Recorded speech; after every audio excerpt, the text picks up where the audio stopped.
Nag-file yan si Cardema sa lunch ng party list. Nanibita din naman ako doon. Sila nga ni Kong Sandro ang nagpa-picture sa akin sa likod ko eh. Diba? Siyempre, lola nyo, hindi naman makatayo-tayo. Kamaston pa nga eh. Sila nga nagpa-picture sa likod ko eh. Saka sinabi niya, alam nyo, kami ni Speaker, hindi naman kami nag-away eh. Taga-UP yan eh. Ang laki ng taas ng tingin ko dyan noon. Talino niyan si Eskwela. English speaking. Sinabi ko sa kanya eh, Speaker, yung PWD committee ay ad hoc lamang po yun. Baka naman pwedeng gawing permanent committee yan para sa amin. Ay, nag-promise ka sa akin, Speaker ah. Ipaparesolusyon mo, gagawin mo permanent committee. Ayun pala, hindi mo ako pinaupo dahil anti-Marcos ako. Ano ba masama sinabi ko? Akala ko ba unity na? Eh, sinabi ba ako masama? Hindi mo ako pinaupo, Speaker, kahit wala namang TRO sa House of Reps. Walang TRO sa'yo eh. Comelec ang may TRO eh. Kini-question doon yung qualification ko. Pwede na yun sa HRET eh. Naupo mo na sana kami hanggang matanggal kami ng Supreme Court kung tatanggalin mga. Pero ano ang desisyon ng Supreme Court? Na nanalo ang P3PWD at may karapatan kami sa isang seat kahit na late na 6 months na lang bago mag-eleksyon. Kaya kami sinutusan ng Supreme Court na wag lang si Commissioner Guanzon ang representative. Pwede iba. Kaya ginawa namin, nag-comply kami sa Comelec at binigyan kami ng Certificate of Proclamation in the name of Dr. Camille Luansing Ilagan from Batangas. At nag-oath sa judge si Dr. Ilagan. At pumunta dyan ilang beses. Naupo pa, sinabihan ng speaker na, Speaker, kamag-anak ko to, sabi ng isang sekretary ha, ipa-out niya naman, last day na ngayon. Sabi niya, hindi, malis mo na si Guanzon sa P3PW. Ano naman ang galit mo sa akin? Hindi ko naman sinabing ikaw ang bangag. Wala akong sinabi against you, Speaker Martin T. Romualdez. Wala po akong sinabing masama tungkol sa inyo. Bilib na bilib pa naman ako sa inyo. Yung ginawa nyo sa akin, itong eleksyon na ito, ni Radio Negros Occidental, kumuha kayo ng boto dyan, inamit yung mga congressman para mabawasan yung boto ko sa home province ko. Alam ganyanan, speaker na kayo eh, may kapangyarihan na kayo eh. Doon pa lang sa Leyte eh, 480,000 na yung boto nyo doon sa party list yung tingog eh. Gusto nyo sakupin talaga ang buong Pilipinas. Wala namang TRO eh, hindi ako pinaupo. Lahat yan ang kalaban ni Speaker Martin T. Romualdez. Habang nasa may kapangyarihan siya, lahat dyan walang chance. Ang ano ko lang sana, kaming maliliit na mga tao, huwag naman sana, Speaker. Sana po ay pagbigyan nyo na kaming mga maliliit na tao. Yan po nasusukat ang greatness eh. Greatness is measured not by the power that you can do all these things. I will do that just because I care. Greatness is measured by your generosity of heart. Yan ang problema. So ayan mga kababayan, no, magre-reaction video tayo dito sa naging live stream po kamakailan ni Attorney Rowena Guanzon na talagang ramdam ko yung kanyang puot, yung pagkainis dito kay House Speaker Martin Romualdez, no. Pero bago ang lahat, alamin muna natin kung sino nga ba itong si Attorney Rowena Guanzon, no. So para sa kaalaman ng lahat, si Attorney Rowena Guanzon po ay isang kilalang abogado at public servant, no. Siya po ay nagtapos sa UP Diliman ng Economics at Law. At meron po siyang masteral sa public administration. Kaya talagang bigatin din tong si Attorney Guanzon, no. At bukod dyan ay alam naman natin na naging commissioner po siya ng Comelec at naging commissioner din siya ng Commission on Audit. So siya yung nag-handle din mga kababayan sa disqualification case laban po kay Bongbong Marcos noong 2022. Kung maaalala nyo yan, no? Kasi bilang isang political vloggers, kasama po tayo dun sa mga vloggers ng unit team. 'Di ba? Yung tambalang Bongbong Marcos at Inday Sara Duterte. Ilang taon na din yung lumipas, no? Tayo ay halos nandyan sa harapan ng Comelec para kalampagin itong si Attorney Rowena Guanzon para nga dito sa kanyang mga disqualification cases laban po kay Bongbong Marcos. Talagang inaabangan natin yan dahil nga sa tingin natin no mga panahon na yun ay tila pamumulitika itong ginagawa laban nga po kay Marcos, no? Dahil ayaw na ayaw po talagang makabalik ang mga Marcos sa kapangyarihan. Kaya nung time na yon halos lahat ng vloggers talaga ay sanib puwersa 'no, maging tayo.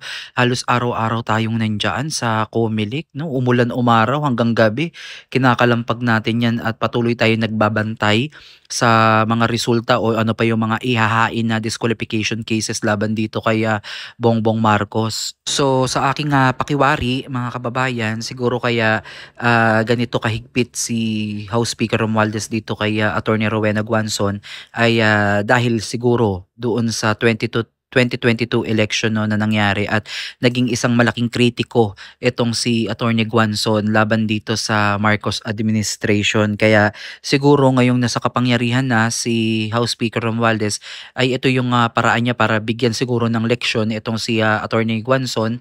Pero alam naman natin na itong pagsasalita lamang ni Rowena Guanzon ay isang paraan niya para ipakita niya po yung kanyang paninindigan no, dahil sa lahat ng taong gobyerno na nakilala natin para sa akin, siya kasi yung isa sa may mga real opposition no, na may integrity. Talagang binabanata niya talaga yung mga tao diyan sa gobyerno at hindi nangingimi no, hindi siya natatakot no kung ano yung kapalit nito at kung ano yung kakaharapin niya. Basta siya kung alam niyang tama ang kanyang pinanghahawakan, talagang pinaglalaban niya ito. So sa tingin ko, isa ito sa naging factor bakit hindi siya nakaupo no bilang representative ng P3 PW party list no, dahil nga syempre si Martin Romualdez ay pinsan niya po si Bongbong Marcos at mismong sa bibig na po ni Attorney Rowena Guanzon na nanggaling na hindi naman siya ang sinabihan ng bangag no, hindi naman siya ang inaway nitong si Attorney Rowena Guanzon kundi si Marcos. At nakikita din na ni Attorney Rowena Guanzon na baka sa kadahilan ng anti-Marcos nga kasi si Attorney Guanzon ay ito yung naging batayan ni House Speaker para hindi siya paupuin. So para sa akin mga kababayan, no, napaka maimpluwensya talaga nitong si House Speaker Romualdez no, dahil according nga din po kaya Attorney Rowena Guanzon ay nasa kanya nga yung kapangyarihan sa mga panahon na ngayon. Siya ay nakaupo na sa kanya talaga at wag umasa yung mga kalaban ni Martin Romualdez na makakaupo o mabibigyan ng pagkakataon na magkaroon ng upuan dyan sa gobyerno dahil lahat yan ay walang pag-asa hanggat siya ay nasa kapangyarihan. So dito mga kababayan, maipapakita talaga no na ang kapangyarihan ng isang politiko ay maaari talagang makaimpluwensya sa sa lahat sa pagkilos natin dito sa bansa. So maaaring magamit yung kapangyarihan sa pangpersonal na kagustuhan, pampersonal na interes at maaari ding magamit sa kabutihan itong kapangyarihan na meron sila sa ngayon. So ano sa tingin niyo mga kababayan? No, kasi para sa akin medyo talaga parang napolitika talaga itong kaso po ni Attorney Rowena Guanzon dahil kung mapapansin niyo naman yung mga sinabi naman ni Attorney Rowena Guanzon ay dumaan naman sila sa tamang proseso no. Nagpunta sila sa Supreme Court at nagbigay naman po ng nagbaba naman ng sagot itong Supreme Court no at sila ay nanalo nga at kailangan lang nilang magpalit ng magdagdag ng isa pang representative ng PWD no, na ito nga po ay nanggaling po sa Batangas na si Miss Ilagan. So ayun lang no, napaka ironic talaga mga kababayan ng mga nangyayari ngayon sa ating bansa at napakagulo no ng politika. Kaya nga maiisip mo sa kabilang banda na ikaw ba bilang ordinaryong tao gugustuhin mo pa bang tumakbo sa ganitong mundo na kung saan parang halos hindi ka makakatulog nito sa araw-araw no dahil napakaraming may galit sa'yo at kung minsan 'di ba hindi mo din masasabi na kahit nananahimik ka na ay talagang may pakay na masama sa'yo or what.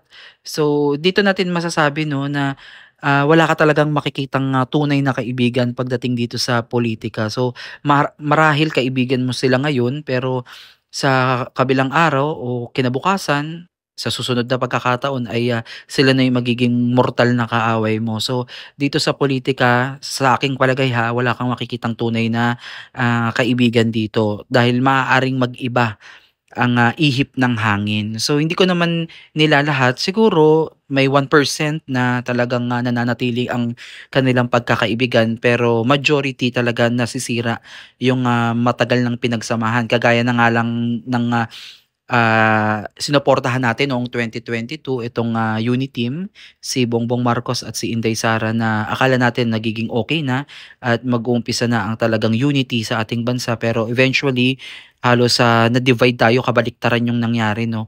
Imbis na Uniteam, naging divisive na po dahil nga din po dito sa impeachment ni VP Sara Duterte na may hati-hating opinyon sa taong bayan at maging sa mga kapartido, kaalyansa at oposisyon diyan sa gobyerno. So ayan mga kababayan, hanggang dito na lang muna yung ating reaction video patungkol dito sa short clip video ni Attorney Rowena Guanzo na gusto niya ding i-share sa kasi sabi niya i-share daw natin. So ginawa na din natin ng reaction video at highlight nga natin tong parang pagkasama ng loob niya dito kay Martin Romualdez, no, dahil sa hindi sa kanya pagpapaupo diyan po sa Congress. So comment down below mga kababayan kung may idadagdag pa kayo at kung sang-ayon kayo dito sa aking analyzation, no, sa nangyari po dito sa kaso po ni Attorney Rowena Guanzon. So muli maraming salamat po at God bless po sa inyo.